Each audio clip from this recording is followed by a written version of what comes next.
Welcome back to A Year of War and Peace, the podcast where we go from War and Peace 0 to War and Peace Hero in 1 year flat.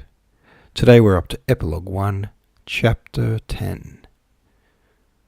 Natasha had married in the early spring of 1813, and in 1820 already had 3 daughters, besides a son for whom she had longed and for whom she was now nursing.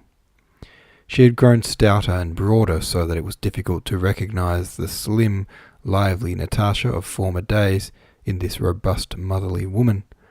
Her features were more defined and had a calm, soft and serene expression. In her face there was none of the ever-glowing animation that had formerly burned there and constituted its charm.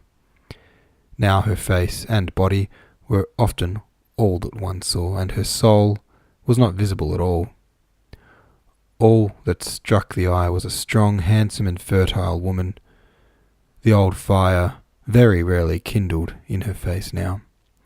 That happened only when, as was the case that day, her husband returned home, or a sick child was convalescent, or when she and Countess Mary spoke of Prince Andrew. She never mentioned him to her husband, who she imagined was jealous of Prince Andrew's memory, or on the rare occasions when something happened to induce her to sing, a practice she had quite abandoned since her marriage.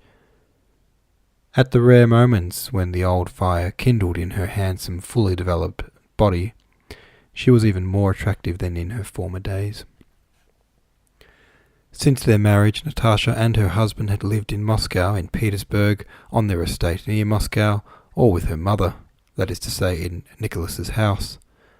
The young Countess Bezukova was not often seen in society, and those who met her there were not pleased with her, and found her neither attractive nor amiable. Not that Natasha liked solitude. She did not know whether she liked it or not. She even thought that she did not, but with her pregnancies, her confinements, the nursing of her children, and sharing every moment of her husband's life, she had demands on her time which could only be satisfied by renouncing society. All who had known Natasha before her marriage wondered at the change in her as at something extraordinary.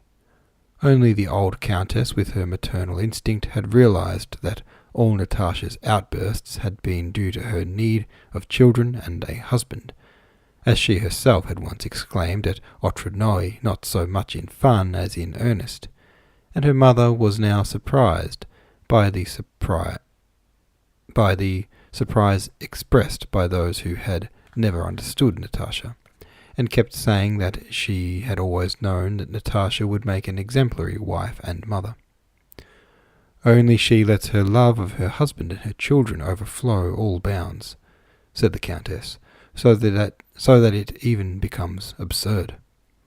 Natasha did not follow the golden rule advocated by clever folk, especially the French, which says that a girl should not let herself go when she marries, should not neglect her accomplishments, should be even more careful of her appearance than when she was unmarried, and should fascinate her husband as much as she did before he became her husband.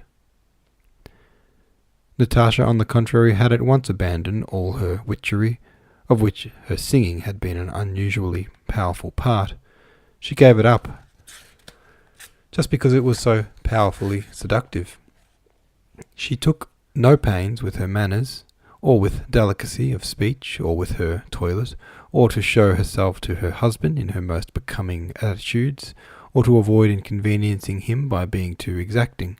She acted in contradiction to all those rules. She felt that the allurements instinct had formerly taught her to use would now be merely ridiculous in the eyes of her husband, to whom she had from the first moment given herself up entirely, that is, with her whole soul, leaving no corner of it hidden from him. She felt that her unity with her husband was not maintained by the poetic feelings that had attracted him to her, but by something else, indefinite but firm, as the bond between her own body and soul. To fluff out her curls, put on fashionable dresses, and sing romantic songs to fascinate her husband would have seemed as strange as to adorn herself to attract herself. To adorn herself for others might perhaps have been agreeable, she did not know, but she had no time at all for it. The chief reason for devoting no time either to singing, to dress, or to choosing her words was that she really had no time to spare for these things. It is known that man has the faculty of becoming completely absorbed in a subject, however trivial it may be, and it is known that there is no subject so trivial that it will not grow to infinite proportions if one's entire attention is devoted to it. The subject which wholly engrossed Natasha's attention was her family, that is, her husband, whom she had to keep so that he should belong entirely to her, and to the home and the children whom she had to bear, bring into the world, nurse, and bring up. And the deeper she penetrated, not with her mind only but with her whole soul, her whole being, into the subject that absorbed her, the larger did that subject grow, and the weaker and more inadequate her own powers appeared, so that she concentrated them all on that one thing, and yet was unable to accomplish all that she considered necessary. There were then, as there are now, conversations and discussions about women's rights, the relations of husband and wife, and their freedom and rights, though these themes were not yet termed questions as they are now, but those topics were not merely uninteresting to Natasha. She positively did not understand them. Those questions, then as now, existed only for those who see nothing in marriage but the pleasure married people get from one another.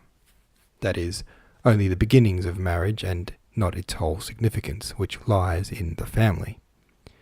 Discussions and questions of that kind, which are like the questions of how to get the greatest gratification from one's dinner, did not then and do not now exist for those for whom the purpose of a dinner is the nourishment it affords, and the purpose of marriage is the family. If the purpose of dinner is to nourish the body, a man who eats 2 dinners at once may perhaps get more enjoyment, but will not attain his purpose, for his stomach will not digest the 2 dinners. If the purpose of marriage is the family, the person who wishes to have many wives or husbands may perhaps obtain much pleasure, but in that case will not have a family. If the purpose of food is nourishment, and the purpose of marriage is the family, the whole question resolves itself into not eating more than one can digest, and not having more wives or husbands than are needed for the family. That is, 1 wife or 1 husband. Natasha needed a husband was given her, and he gave her a family. And she not only saw no need of any other or better husband, but as all the powers of her soul were intent on serving that husband and family, she could not imagine, and saw no interest in imagining, how it would be if things were different. Natasha did not care for society in general, but prized the more the society of her relatives, Countess Mary and her brother, her mother, and Sonia. She valued the company of those to whom she could come striding dishevelled from the nursery in her dressing gown, and with joyful face show a yellow instead of a green stain on baby's napkin, and from whom she could hear reassuring words to the effect that baby was much better. To such an extent had Natasha let herself go, that the way she dressed and did her hair, her ill-chosen words, and her jealousy — she was jealous of Sonia, of the governess, and of every woman, pretty or plain — were habitual subjects of jest to those around her. The general opinion was that Pierre was under his wife's thumb, which was really true. From the very first days of their married life, Natasha had announced her demands. Pierre was greatly surprised by his wife's view, to him a perfectly novel one, that every moment of his life belonged to her and to the family. His wife's demands astonished him, but they also flattered him, and he submitted to them. Pierre's subjection consisted in the fact that he not only dared to flirt with, but dared not even speak smiling to, any other woman, did not dare to dine at the club as a pastime, did not dare to spend money on a whim, and did not dare absent himself for any length of time except on business, in which his wife included his intellectual pursuits, which she did not in the least understand, but to which she attributed great importance.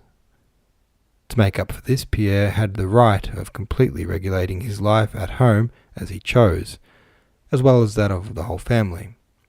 At home, Natasha placed herself in the position of a slave to her husband, and the whole household went on tiptoe when he was occupied. That is, was reading or writing in his study.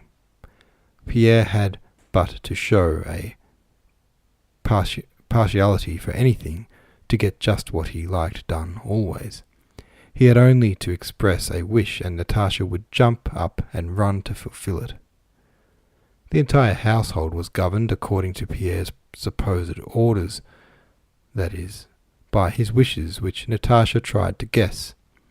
Their way of life and place of residence, their acquaintances and ties, Natasha's occupations, the children's upbringing, were all selected not merely with regard to Pierre's expressed wishes, but to what Natasha's supposed wishes to be from the thoughts he expressed in conversation. And she deduced the essentials of his wishes quite correctly, and having once arrived at them, clung to them tenaciously. When Pierre himself wanted to change his mind, she would fight him with his own weapons. Thus, in a time of trouble, ever memorable to him after the birth of their first child, who was delicate, when they had to change the wet nurse 3 times and Natasha fell ill from despair, Pierre one day told her of Rousseau's view, with which he quite agreed, that to have a wet nurse is unnatural and harmful. When her next baby was born, despite the opposition of her mother, the doctors, and even her husband himself, who were all vigorously opposed to her nursing her baby herself, a thing then unheard of and considered injurious, she insisted on having her own way, and after that nursed all her babies herself. It very often happened that in a moment of irritation, husband and wife would have a dispute, but long afterwards, Pierre, to his surprise and delight, would find in his wife's ideas and actions the very thought against which she had argued, but divested of everything superfluous that, in the excitement of the dispute, he had added when expressing his opinion. After 7 years of marriage, Pierre had the joyous and firm consciousness that he was not a bad man, and mingled and overlapping, but only what was really good in him was reflected in his wife. All that was not quite good was rejected, and this was not the result of logical reasoning, but was a direct and mysterio felt, this because he saw himself reflected in his wife. He felt the good and bad within himself inextricably as a reflection. Alright, there we go. Another chapter down. Sorry for the last couple of lines there. I think there's some translation errors because I sort of had to smooth out those last few sentences so that they actually made some sense. And I don't even think I did a very good job of that, but the way they were written was just all muddled up. Anyway, quickly just going to do our advertising before we dive into the chapter. This podcast is powered by Podbean. I use Podbean to host my podcast, and they distributed it out to all the different podcasting places, iTunes and other ones. I don't know where else, but wherever you're listening to this podcast, it is hosted by Podbean.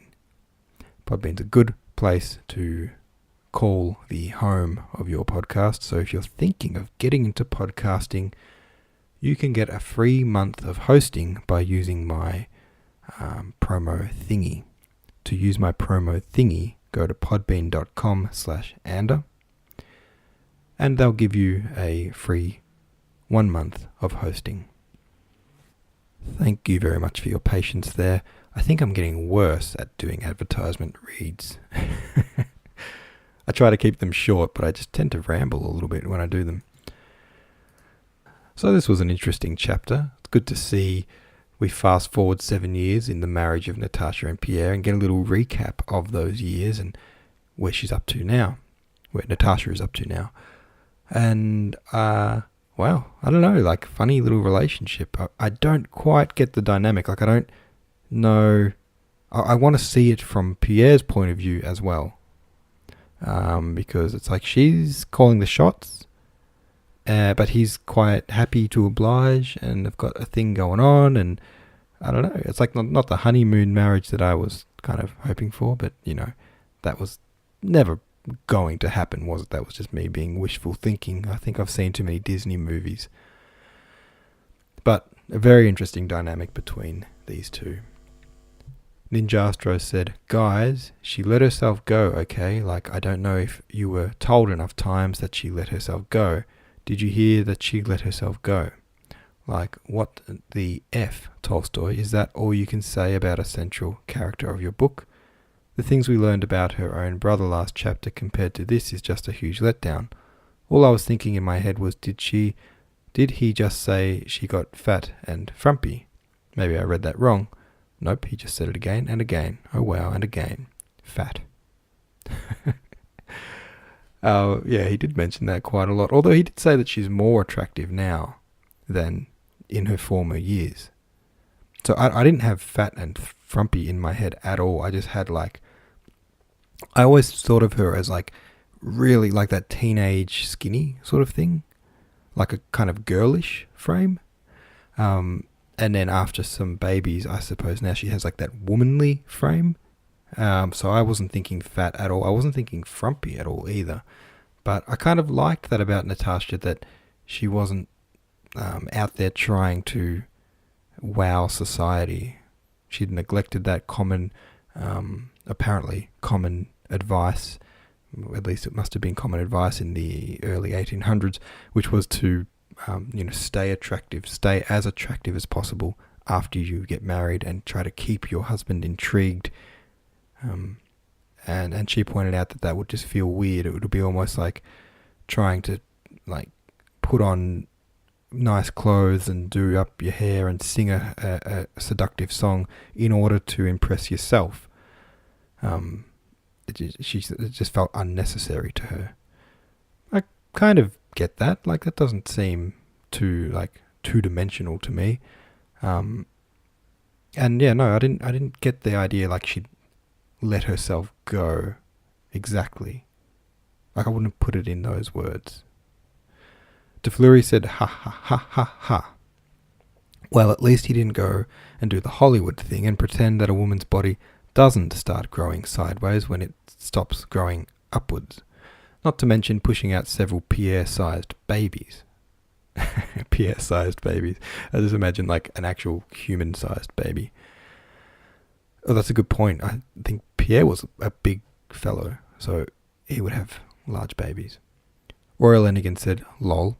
Yeah, that's what I was thinking too, until he started talking about all the things she'd do before, like sing and dress up. She let herself go, yeah, but also she let herself go." I'm not sure what that means, Royal Lenigan. She let herself go, yeah, but also she let herself go. Natasha gave up these things to give meaning to her life, and to her that meaning was motherhood, or something. She let go of herself, the things that she did to draw attention to herself, and this made her happy, I guess.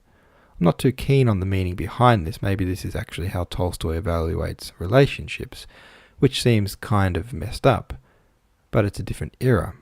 Or maybe they're just supposed to be flawed in their own way like we all are. Or maybe there's supposed to be some deeper meaning, or maybe all of that. Yeah, I think that these days there's the fact that you say flawed, it's a flaw for her to be to want to be a mother and for that to give her life meaning. I think that's a really modern thing, and when I say really modern, I think in the last couple of decades. I reckon even 20 years ago, if a little girl was to say, "Oh, I want to be a mummy when I grow up and get married," no one would have been like disappointed to hear that or say, "Oh, come on, little girl!" It's like, "Oh, okay, that's nice. You want to be a mum?" Like it was seen as normal until that recently, and I think that's like even like a biological yearning. I think there's a degree of naturalness to wanting to be a mother and be good at it.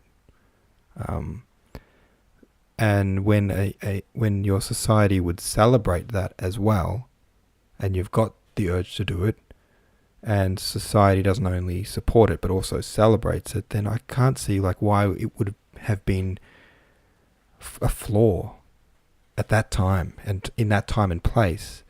Why that would be a flaw to be that way? I don't think so at all. And it seems like she's quite good at being a mother, and quite good at being a wife. Like Pierre's a bit of a dope, and she seems to have sort of taken the reins and been like, yeah, I'll be the one calling the shots here.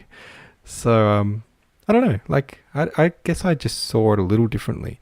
Like I'm not saying that I do also understand why people might be disappointed if a girl was to say something like, I just want to be a good wife and a good mother, because there's so much more that you could be. And it's like, don't think so little of yourself. Like it's a woman's world as much as a man's world, or at least that's the way we want things to go, right? All things being equal. So like, yeah, I can see why you might be disappointed to hear that. But by the same token, it's like, I would never tell anyone, like if someone says, this is what I want to do with my life, it doesn't matter what they say next, I would never say like, no. Like if someone said, I want to be a fireman, I wouldn't say, oh, I reckon you could be a lawyer. Like, right? It's like, cool. Like that's a great thing to be. And it's even better, the best thing to be is a person who knows what they want in life. And a person who, once deciding on the thing they want to be, they take pride in that job. I suppose you could think of it as a not job as in like work job, but in that role. Anyway, different takes. I do also understand why it's like Ninjastro's pointing out, like Tolstoy's just, why is he so stuck on the fact that she's gained weight? Like, it's not relevant.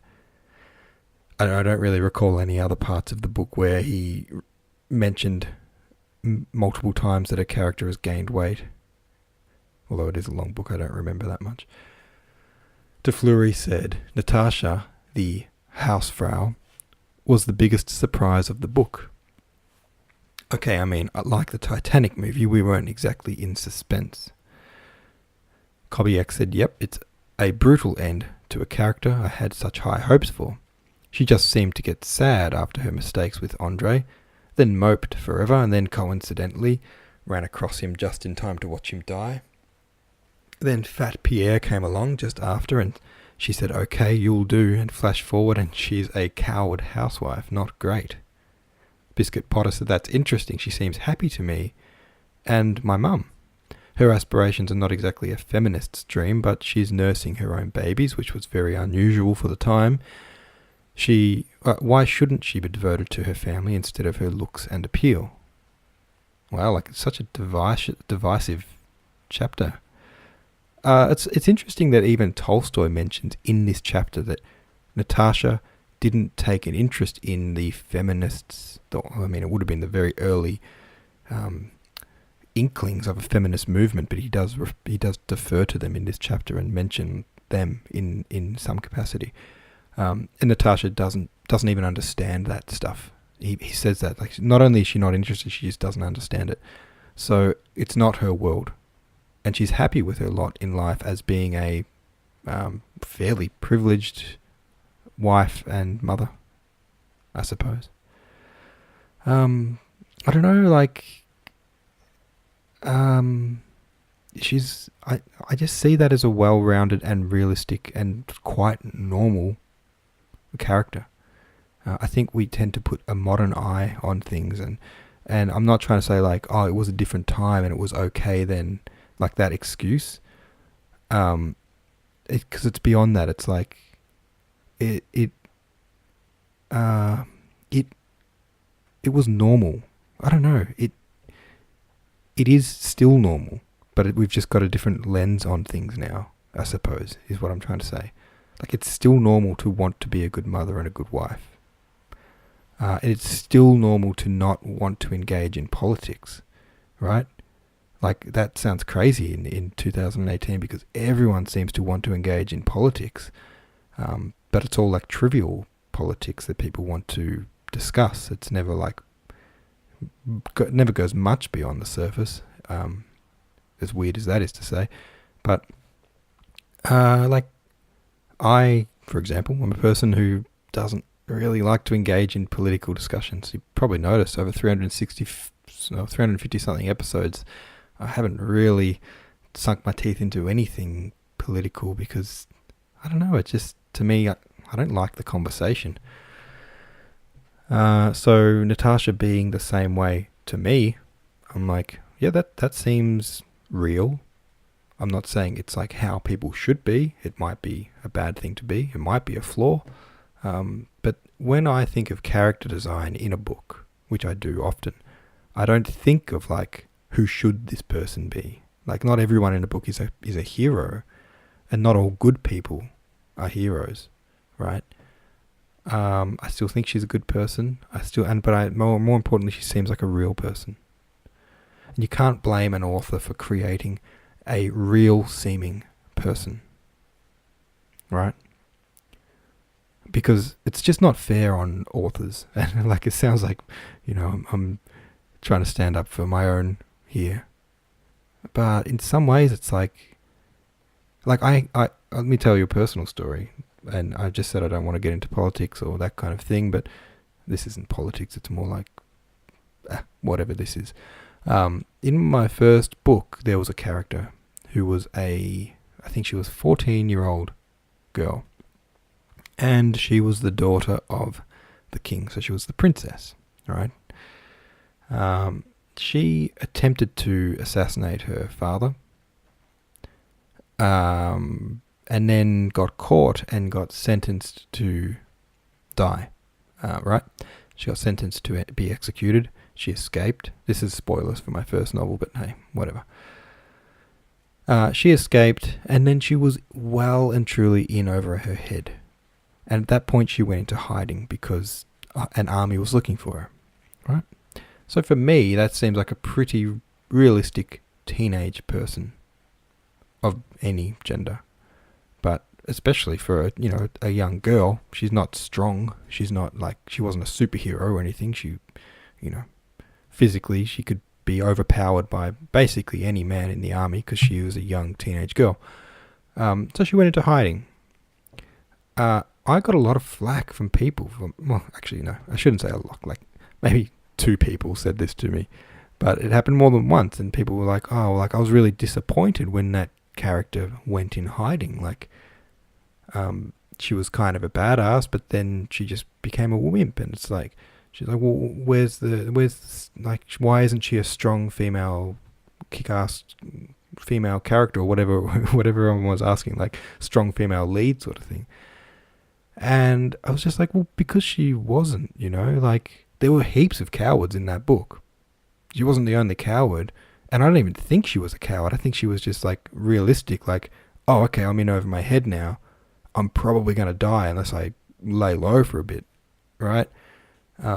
But it was like, there were people who were disappointed that she didn't, like, put on a cape and suddenly have, like, Superman strength or something. And it's just like, it puts too much pressure on the author to always have every character be a hero, because it's like, oh, if this character represents you, if you're a teenage girl reading the book, or a woman or whatever, then you're going to be disappointed by the character that represents you. And it's like, well, then, I don't know, it's just like, it's got, really what that's going to end up with is really boring books, right? Really boring books. Because I don't know. No one said anything about when the main character, who was a boy, did awful things, right? There was no like, oh, well, why did the boy do this awful thing? It was just like, yeah, he was a shitty character. He was a shitty person. He did dickish things. I'm not trying to say all boys are dicks, and I'm not trying to say all girls are cowards. It's just the character doing what they do.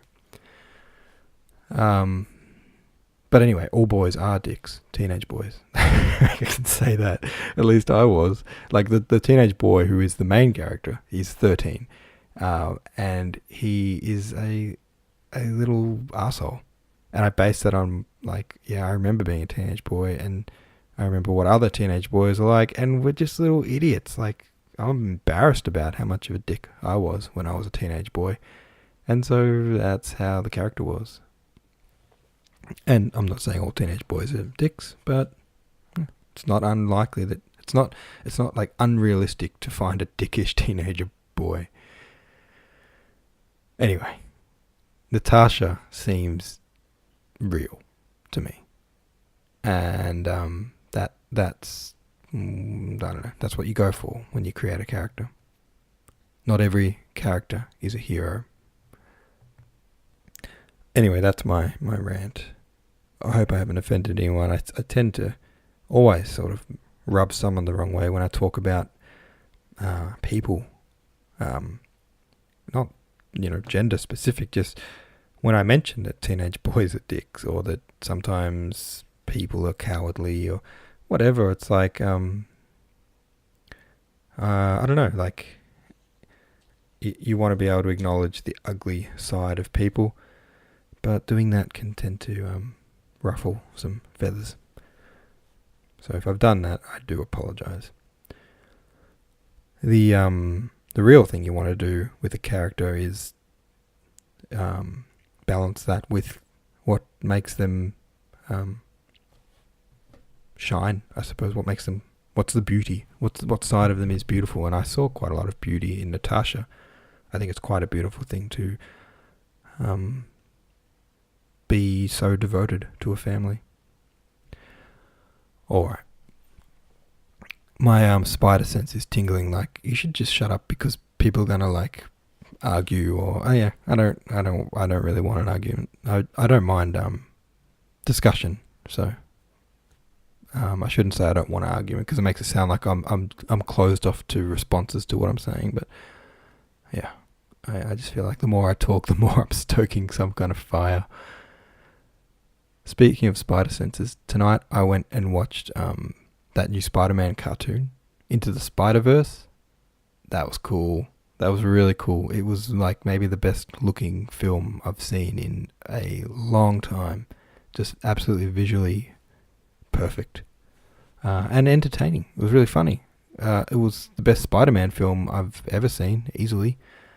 I don't know why they always kind of seem to screw up Spider-Man films. But this one was really, really good. So there's quite a sharp little change of topic there. Hey, a few people have gone and bought the Hemingway books, the Hemingway List books. So thank you to those people. They're available now. You can search the Hemingway List on Amazon, or you can go to thehemingwaylist.com and you'll find a link to them somewhere on that page. You might have to scroll to the bottom or look on the sidebars. But yeah, you'll find a link to the official paperbacks. The first 2 are for sale now. Buying those is a good way to support this project, this podcast, and the Hemingway List project. So please, if you're wanting to join us on that journey, get your first couple of books ready now, because we'll be starting in early January. Of course, I've got to mention, those books are in the public domain. Right? I'm talking about the Stephen Crane ones and the James Joyce ones. All the books on the Hemingway List, as a matter of fact, are in the public domain, which means you can get them for free. Right? So you do not have to spend money on books in order to be part of this community. But we have published our own version, so if you like a nice, slick, brand new paperback edition with the Hemingway List written on the front, then you know where to get them. Alright, Thank you very much for listening today. I will see you tomorrow.